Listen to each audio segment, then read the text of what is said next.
Good morning दोस्तों। आज हम बजट की चौथी कक्षा करने जा रहे हैं। आज हम जहाँ तक कल पढ़े थे उसका आगे पढ़ेंगे। कल हम बहुत कल हम यहाँ पे रुके थे, बजट का स्वयं नियम। पहले ये जान लेते हैं आईएमएफ का full form international monetary fund होता है, एफआरबीएम, जिसके बारे में आज पढ़ेंगे। Physical responsibility budget management act 2003।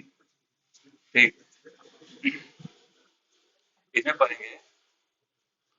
आज पढ़ेंगे बजट स्वर्ण नियम क्या होता है। बजट का स्वर्ण नियम यह कहता है कि सरकार को उधार पर निर्भरता कम करनी चाहिए, क्योंकि इसका बोझ भविष्य की सरकार पर पड़ता है। सरकार यदि उधार लेती है तो उसे यह उधारी जो है पूंजीगत खर्च के लिए लेना चाहिए। जो कल पढ़ा था, याद होगा, पूंजीगत खर्च के लिए क्यों लेना चाहिए, क्योंकि यह पूंजी का सृजन करता है। राजस्व खर्च के लिए नहीं लेना चाहिए। राजस्व खर्च गैर उत्पादक गैर उपयोगी खर्च होता है, जबकि पूंजीगत खर्च उत्पादक और उपयोगी खर्च होता है या उपयोगी खर्च माना जाता है। FRBM, physical responsibility budget management act 2003, राजकोषीय उत्तरदायित्व बजट प्रबंधन अधिनियम।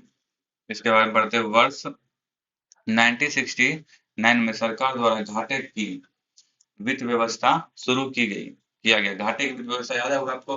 कुल प्राप्ति और कुल खर्च, मतलब कुल खर्च में वो राजस्व खर्च और राजस्व प्राप्ति दोनों को जोड़ा जाता है, और कुल प्राप्ति में राजस्व प्राप्ति और राजस्व खर्च को दोनों जोड़ा जाता है। ठीक है, पूंजीगत खर्च दोनों को।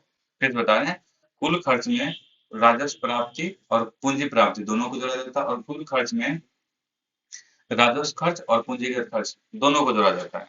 वही है घाटे की व्यवस्था। 1970 तक सरकार का घाटा लगभग 4% तक होता था। 4% था 1970 तक।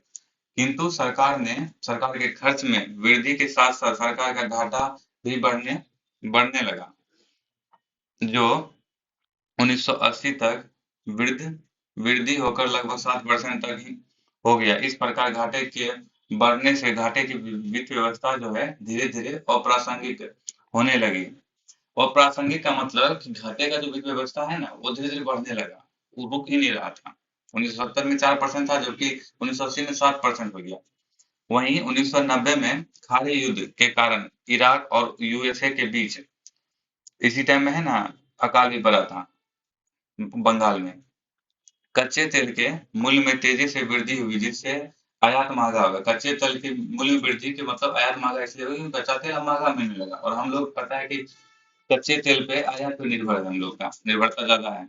इसलिए आयात महंगा होने से चालू खाता घाटे में तीव्रता से वृद्धि वृद्धि हुई, और भुगतान संतुलन प्रतिकूल हो गया। प्रतिकूल मतलब आयात ज्यादा हो गया, निर्यात कम होने लगा, ये भुगतान संतुलन प्रतिकूल हो गया। ठीक ना। चालू खाता घाटा और राजकोषीय घाटा का जुड़वा, चालू खाता को जो है राजकोषीय घाटा का जुड़वा कहा जाता है। राजकोषीय घाटा समझ रहे हैं क्या होता है उसमें? कुल प्राप्ति, कुल कल पढ़े हुए थे, दोबारा नहीं बोलेंगे। इस इस कारण राजकोषीय घाटे में भी वृद्धि हुई। भारत सरकार द्वारा आईएमएफ से उधार लिया गया। आईएमएफ ने निम्न प्रमुख शर्तों के साथ उधार दिया। ठीक, पहला शर्त था देश में एलपीजी सुधार, लिबरलाइजेशन, प्राइवेटाइजेशन और ग्लोबलाइजेशन होता है जो। इसके बारे में पढ़ेंगे अच्छा से, इसके बारे में बाद में पढ़ेंगे। फिलहाल जान लीजिए कि ऐसा कुछ इसका फुल फॉर्म है। फिर रुपया का अवमूल्यन करना। रुपया का मूल्यन मतलब $1 बराबर हो गया,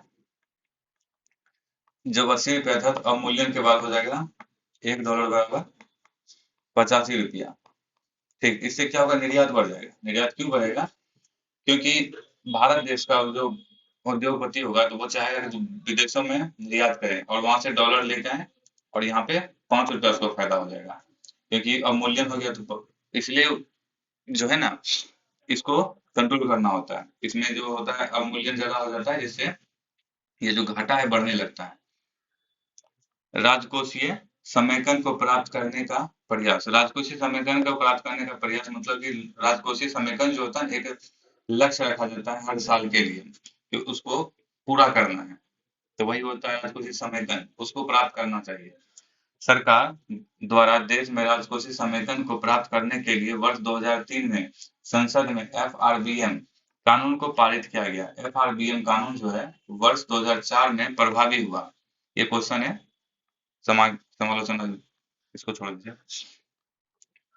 राजकोषीय समेकन को प्राप्त करने के लिए सरकार जो है अनुशासित पथ का अनुसरण करके राजकोषीय संकेंद्रकों को निर्धारित न्यूनतम सीमा में रखने का प्रयास करती है। उसे एफआरबीएम कहा जाता है। एफआरबीएम के तहत सब किया जाता है। अथवा एफआरबीएम वह अनुशासित पथ है। एफआरबीएम वह अनुशासित पथ है जिसका अनुसरण करके सरकार राजकोषीय संकेतक को निर्धारित न्यूनतम सीमा पर रखकर राजकोषीय समेकन को प्राप्त करने का प्रयास करती है।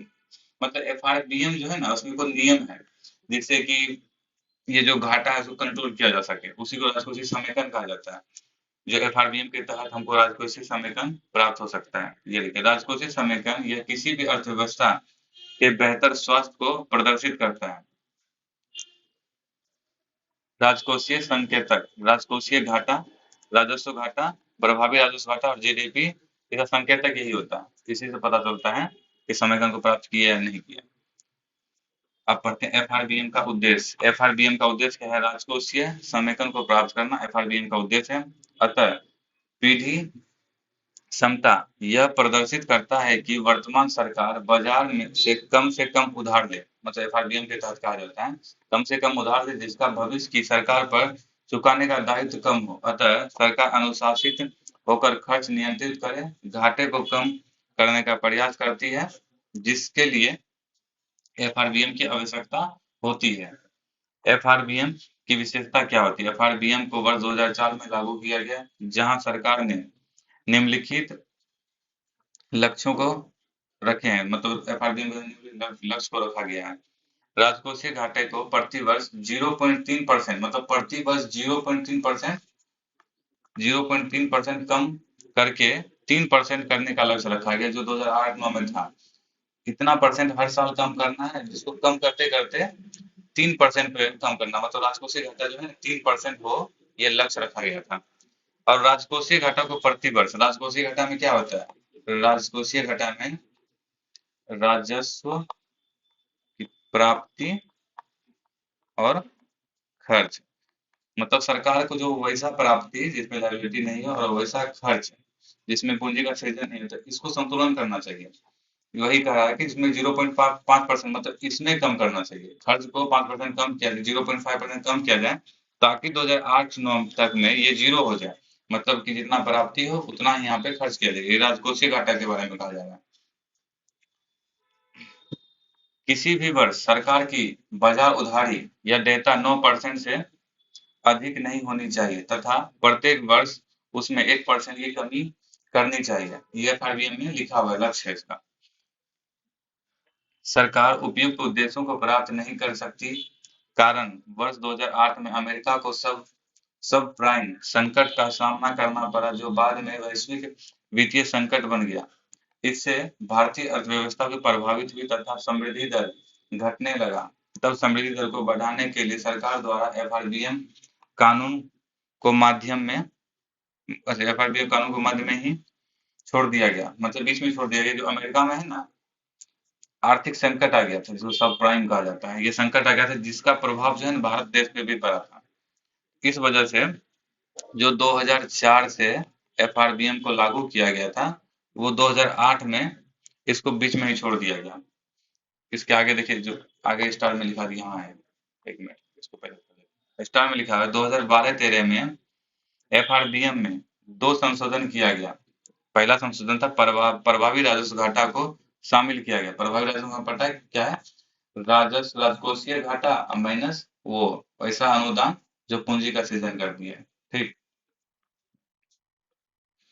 सरकार द्वारा प्रत्येक वर्ष बजट में मध्यवर्ती व्यय, मतलब मिडिल एक्सपेंडिचर स्टेटमेंट को जोड़ा गया। मिडिल मतलब मध्यवर्ती जो वस्तु होता है उसको जोड़ा गया। वर्ष 2013 में मुद्रास्फीति बढ़ने से तथा अंतर्राष्ट्रीय बाजार में कच्चे तेल के मूल्य के बढ़ने से और एनएफएसए NFSA कार्यक्रम जो कल्याणकारी कार्यक्रम से सरकार की सब्सिडी खर्च में वृद्धि हुई, जिसके जिससे जो है राजकोषीय घाटे में अत्यधिक वृद्धि हुई। देखिए आज समझाने वाला कोई खास चीज नहीं है, जो कल समझाना तो समझा दिए, इसलिए सिर्फ पढ़ने वाला चीज है। वर्ष 2014 में नई सरकार आई, नरेंद्र मोदी की सरकार जब आई, तब उसने FRBM को महत्व दिया। वह फैसला लिया गया कि राजकोषीय समेकन को प्राप्त करने के लिए FRBM का पालन किया जाएगा। इसके लिए निर्धारित लक्ष्य रखे गए थे। वर्ष 2018-19 तक राजकोषीय घाटे को कम करके 3% लाना है। राजकोषीय घाटा, कुल प्राप्ति, कुल व्यय। वर्ष 2018-19 तक राजस्व घाटे को कम करके 1% कम किया जाए, जो कि 2004 में क्या था, 2004 में था इसको 0% करना था। लेकिन इस बार सरकार जो आई 2018-19 में, वो बोली कम से कम 1% पे रखेंगे, कम करके 1% से कम किया जाए। ठीक, वर्ष 2018-19 तक प्रभावी राजस्व घाटे को शून्य किया जाए। इसको प्रभावी राजस्व घाटे को मतलब वो जो अनुदान सब दिया जाता है ना, GCCA को घटाया जाता है उसको। सरकार प्रत्येक वर्ष बजट के साथ FRBM के 3 दस्तावेजों को प्रस्तुत करती है। एक फिजिकल पॉलिसी स्टेटमेंट, राजकोषीय नीति राजनीतिक वितरण, mid term financial policy statement, मध्यवर्ती राजकोषीय नीति वितरण, और तीसरा है माइक्रो इकोनॉमी फ्रेमवर्क स्टेटमेंट। 3 जो दस्तावेज है सरकार जब बजट लाती है इसको भी लागू करती है। ठीक, सरकार जब बजट लाती थी FRBM के ये 3 दस्तावेज को प्रस्तुत करती है। इसके बारे में शायद आगे बहुत अच्छे से पढ़ेंगे, आज तो नहीं पढ़ेंगे। वर्ष 2016 में FRBM कानून की समीक्षा करने के लिए सरकार द्वारा NK सिंह, जो कि 15वें वित्त आयोग के अध्यक्ष थे, समिति का गठन किया गया। समिति FRBM की समीक्षा करके वर्ष 2016 में सरकार को निम्न सुझाव दिए। FRBM का नाम बदलकर डेब्ट एंड फाइनेंशियल रिस्पॉन्सिबिलिटी एक्ट रखा गया। समिति ने सरकार को राजकोषीय घाटे के स्थान पर ऋण GDP अनुपात पर जोर देने के लिए कहा गया। ऋण GDP अनुपात पर जोर देने के लिए कहा गया। ऋण GDP अनुपात जो है सरकार की कुल देयता और GDP का अनुपात होता है। कुल देयता और GDP का अनुपात होता है। यहाँ कुल देयता में केंद्र सरकार की उधारी और राज्य सरकार की उधारी दोनों को शामिल किया जाता है। देयता में जो है क्या होता है, राज्य सरकार की उधारी और केंद्र सरकार की उधारी दोनों को शामिल किया जाता है। संविधान में यह प्रावधान है कि यदि राज्य केंद्र से कोई उधार ले तथा वह उधार बकाया हो तो राज्य किसी भी अन्य स्रोत से उधार लेने के लिए अनिवार्य रूप से केंद्र की अनुमति लेगा। मतलब अगर सरकार जैसे राजस्थान है, वो केंद्र सरकार से उधार ली और ये बकाया है अभी तक, तो फिर अगर ये राजस्थान को फिर दोबारा कहीं से उधार लेना होगा तो उसको केंद्र सरकार से अनुमति लेनी पड़ेगी, तभी वो किसी अन्य स्रोत से उधार ले सकता है। ये लिखा हुआ है। क्योंकि कुल देयता में केंद्र और ऐसा इसलिए होता है क्योंकि कुल देयता में केंद्र और राज्य दोनों की उधारी को शामिल करते हैं। इसलिए केंद्र सरकार राज्यों के राजकोषीय घाटे को सीमित कर सकती है। वर्ष 2023-24 में के लिए सरकार ने इसे 3.5% में सीमित कर दिया। मतलब 3.5% ही राज्य सरकार उधार ले सकती है, ये कहा गया था, लेकिन इसको लागू भी कर दिया गया। इनके जो समिति है इसके द्वारा जो कहा गया था, जो सुझाव दिया गया था, सरकार इसको मान ली। NK सिंह ने FRBM कानून के अंतर्गत वर्ष 2022-23 के लिए निम्न लक्ष्य निर्धारित किए। पहला लक्ष्य था राजकोषीय घाटे को कम करके 2.5% किया जाए और दूसरा था प्रभावी राजस्व घाटे को कम करके शून्य किया जाए। ये देखिए हमेशा कहा जाता है प्रभावी राजस्व घाटे को शून्य किया जाए। इसमें यह होता है कि मतलब आप उस राज्य को अनुदान दें जो कि पूंजीगत खर्च करे, ना कि फालतू भी खर्च होता है बहुत सारा कि कल्याणकारी योजना में दे दिया, तो उसको ना दे के हमेशा उस राज्य को दे जो कि पूंजीगत खर्च करे। राजस्व घाटे को कम करके 0.8 किया जाए। ऋण GDP अनुपात को वर्तमान 2016-17 के से 70% घटाकर 60% किया जाए, जिसमें केंद्र सरकार के अनुपात को 49% से कम करके 40% किया जाए और राज्य सरकार के अनुपात को 21% से घटाकर 20% किया गया।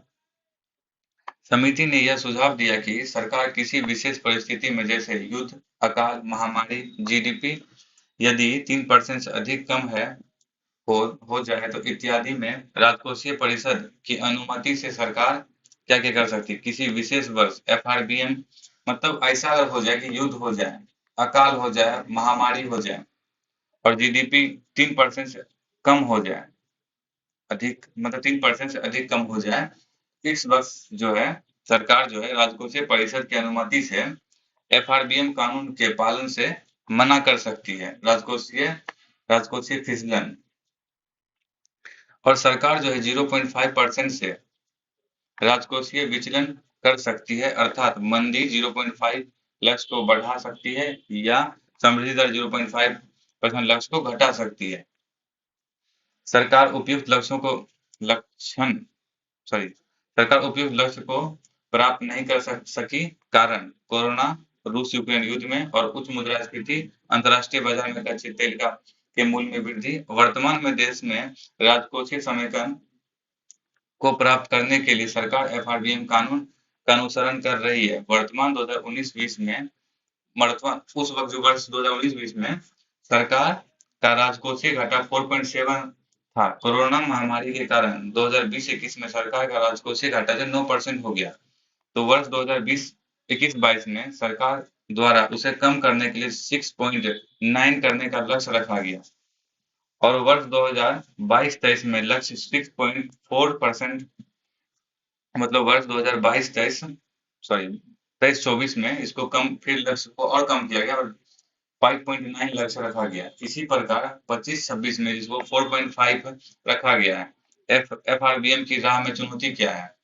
पहला, रूस यूक्रेन युद्ध के साथ साथ इजराइल और फिलिस्तीन का युद्ध हो रहा है और नियंत्रित मुद्रास्फीति मतलब मुद्रास्फीति बढ़ती जा रही मतलब महंगाई बढ़ती जा रही है।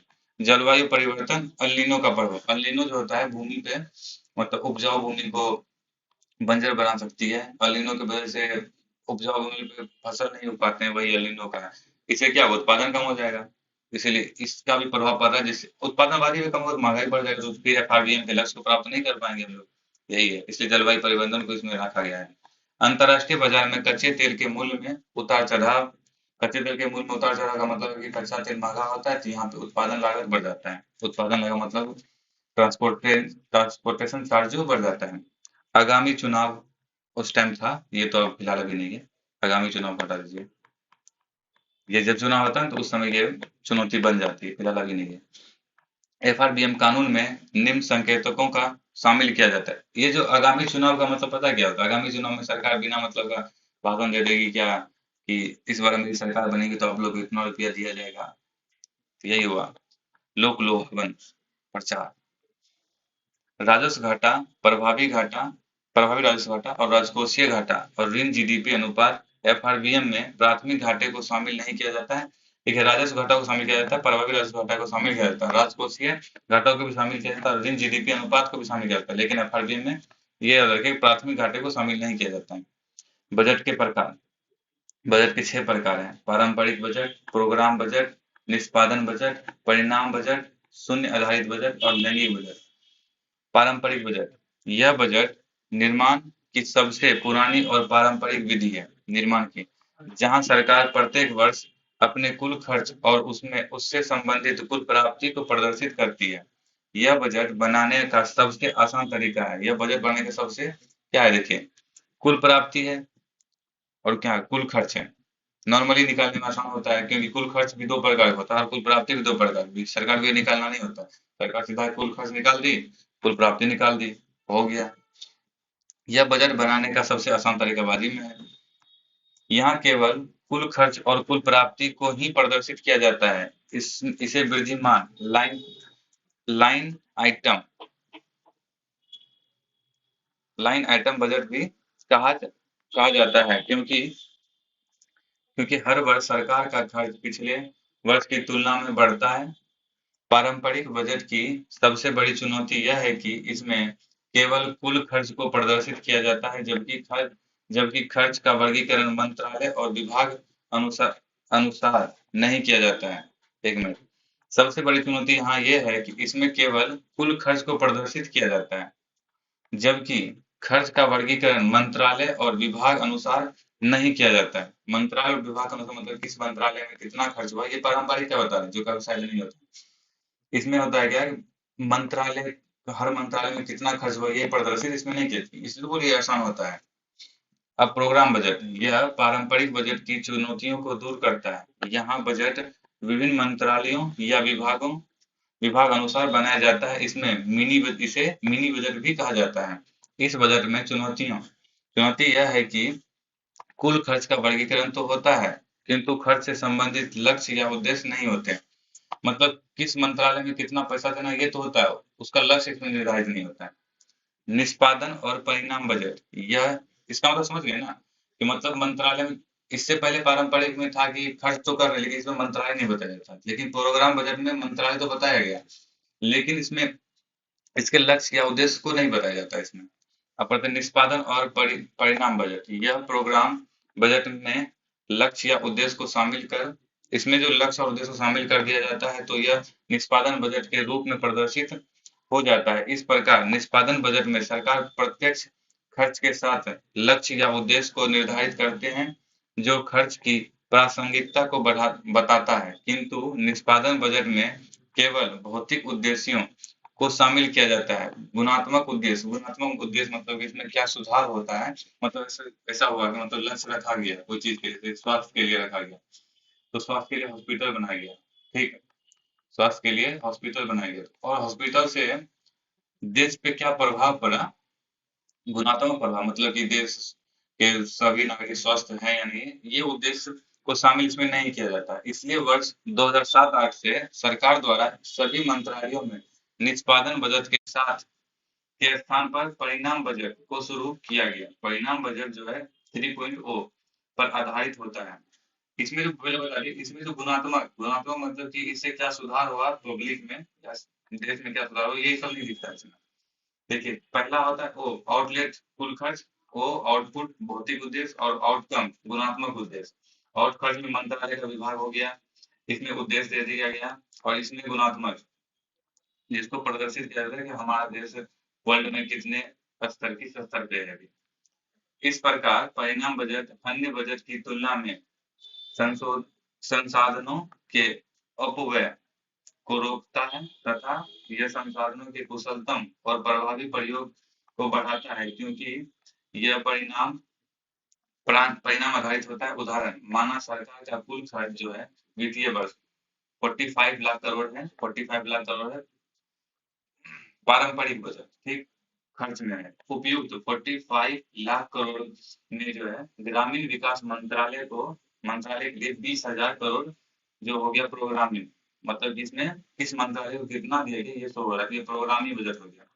फिर ग्रामीण विकास मंत्रालय द्वारा 500 करोड़ रुपया स्वास्थ्य भारत अभियान पर खर्च करने का प्रावधान, जहां यह उद्देश्य रखा गया कि वर्ष के अंत तक ग्रामीण क्षेत्र में हर घर शौचालय का निर्माण होगा। तो ये हो गया उद्देश्य निष्पादन, मतलब उसमें उद्देश्य हो गया। इसके बाद क्या होता है, विश्व स्वास्थ्य संगठन रिपोर्ट के अनुसार सरकार के प्रयास से ग्रामीण क्षेत्र में महिलाओं और बच्चों का स्वास्थ्य बेहतर हुआ है, क्योंकि अब खुले में शौच कम हो गया है। तो परिणामी बजट हो गया, जो अभी हम लोग क्या बजट में यूज होता है, परिणामी बजट को ज्यादा यूज किया जाता है। इसमें परिणामी बजट में जो ये है आउटलेट आउटपुट और आउटकम। देखिए आउटलेट में क्या था, पहले यहाँ पे क्या था कि 45 लाख करोड़ है, जिसमें कि 20,000 करोड़ जो है किसको दिया गया, ग्रामीण विकास मंत्रालय को दिया गया, और वो मंत्रालय जो है 500 करोड़ रुपया स्वास्थ्य भारत अभियान में दिया। तो ये जो है ग्रामीण क्षेत्र में हर घर शौचालय, इसका जो उद्देश्य था ये हुआ, खर्च कितना किया, फिर यहाँ पे उद्देश्य हो गया कि हर घर शौचालय होना चाहिए। अब देखिए आउटकम क्या से हुआ, आउटकम ये हुआ कि WHO का रिपोर्ट जब आया तो इसमें हम अच्छे स्तर पे थे, मतलब रिपोर्ट जो सकारात्मक रहा ये मेरा हम लोग का। पारंपरिक बजट कुल खर्च और कुल प्राप्ति होता है। प्रोग्राम बजट में मंत्रालय के अनुसार बजट, और निष्पादन बजट में क्या होता है, प्रोग्राम प्लस भौतिक उद्देश्य, और आउटकम क्या होता है, प्रोग्राम प्लस भौतिक उद्देश्य प्लस गुणात्मक परिणाम। शून्य आधारित बजट, इसकी अवधारणा प्रसिद्ध अर्थशास्त्री पीटर पायर द्वारा दी गई। यह बजट निर्माण का सबसे प्रभावी और कुशलतम तरीका होता है, क्योंकि यहाँ खर्च का समग्र विश्लेषण करके उद्देश्य का निर्धारण किया जाता है। खर्च का जो समग्र समग्र विश्लेषण करके इसका उद्देश्य निर्धारित किया जाता है। यह संसाधनों के कुशलतम प्रयोग को बढ़ावा देता है। शून्य आधारित बजट में सरकार प्रत्येक वर्ष बजट को शून्य मानकर खर्च और लक्ष्य का निर्धारण करती है, जिसका पिछले वर्ष के बजट से कोई संबंध नहीं होता है। भारत में शून्य आधारित बजट का निर्माण निर्माण नहीं होता है, कारण यह खर्चीला होता है। यह अत्यधिक समय लेने वाला होता है। ठीक। यह अत्यधिक समय लेने वाला होता है, इसमें बहुत सारा डाटा निकालना पड़ता है।